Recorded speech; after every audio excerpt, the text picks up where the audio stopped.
you too will be able to make this crispy dosa and the soft fluffy idli in conditions like Canada. You need urad dal. Here I'm using split urad dal and it has worked perfectly. If you have whole, well and good. If not, this works. Then comes rice. Here when it comes to making dosa, dosa is quite versatile. I have tried with sona masuri, I have tried with jasmine, and I have also tried with idli dosa rice, and it works well with all three. When it comes to idli, idli is more of a perfectionist. Idli want idli rice only. So if you want batter which works for both idli and dosa, then you will have to go for a idli rice. The ratio here is 1 is to 4. That is 1 cup of urad dal. Here you can see the cup. Whatever cup measurement you are using, 1 cup will be urad dal and then 4 cup will be rice, and both of them has to be in separate container like how you see here. Then add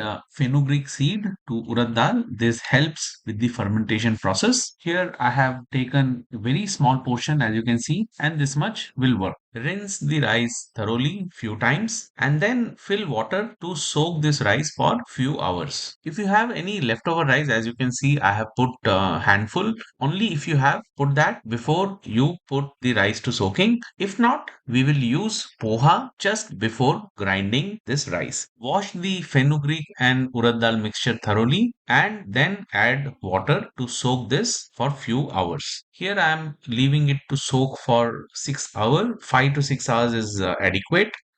Before we grind the urad dal, we would need chilled water. So I'm keeping this in the refrigerator. After 6 hours of soaking, this is how the urad dal is now fully soaked, and this is the rice. We also now have the chilled water ready. I'm replacing this chilled water with the water which is there in the soaked urad dal. For our regular day-to-day grinding, we use Preeti Eco Plus. We have been using this for 5 years, and we got this from India Amazon. Now, this is one third the cost. If you have to buy from Canada, it is expensive. And I got this in carton box package when I traveled from India to Canada, and it's been working well for us in last 5 years without any issue. Now, put the soaked urad dal in this wet grinding jar. Add the chilled water to this and grind this for 2-3 minutes till it becomes fine paste. You can keep checking the consistency like how I'm doing here. So once you check and you see that the consistency is good, you can take this out and pour it into a bigger container where you will mix both this urad dal paste and the rice paste, which we will grind little later. Add this soaked rice to the jar. Now since you see the volume is high, I'll be doing this in batches and making sure each batch has almost same consistency. So be liberal in adding water. Don't make it too runny. Keep adding water little by little when you're grinding, and you'll get to know when that paste is just dripping out of your spoon. Transfer this mix to the container and do this for each batch, and it is time to mix with hand. So mix it well. If you have to add little more water, you can do that. When you're mixing, you will get the feel that the mixture is working well, and you will see this running of batter like this. So once this is done, you can cover the container, switch the oven light. It's light only, not the oven. I repeat, just the light, and place this container in the oven for it to get that warmth from this light. Leave it to ferment for at least 10 hours. I'm taking this out after a good sleep after 10 hours, and you can see the batter.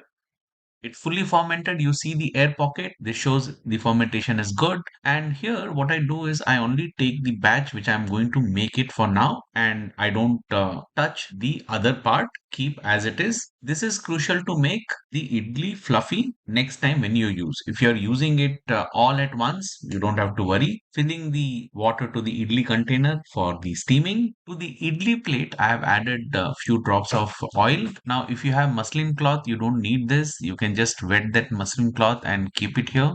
To the idli batter, add salt as per preference and mix this batter gently and then pour it to the idli plate like this. So fill all four one by one slowly. And once you fill this, give a gentle shake to evenly spread and then place it inside the container. Close the lid and let it steam on high heat for 10 to 12 minutes. Once this is done, it's time to take the idli out. You see how easily these idlis come out without leaving any trace on the plate, and that's a good sign of idli completely steamed. And you see how soft like sponge these idlis are. For dosa, we will use the same mix. Only thing is this griddle is a heavy base iron griddle. As you can see, it's available on Amazon. So on this griddle, dosa comes well. If you're using any other griddle, it won't come that well when it comes to dosa. Pour the mix and then from inwards come outside like this, and your dosa is now under progress. Add some oil to the edges, and then once you keep it, let it cook for 2 to 3 minutes. As you can see, once it is cooked, you'll start to see the sides coming, and that's the time when you can take the dosa out. This is how you can have home cooked idli and dosa and enjoy your meal.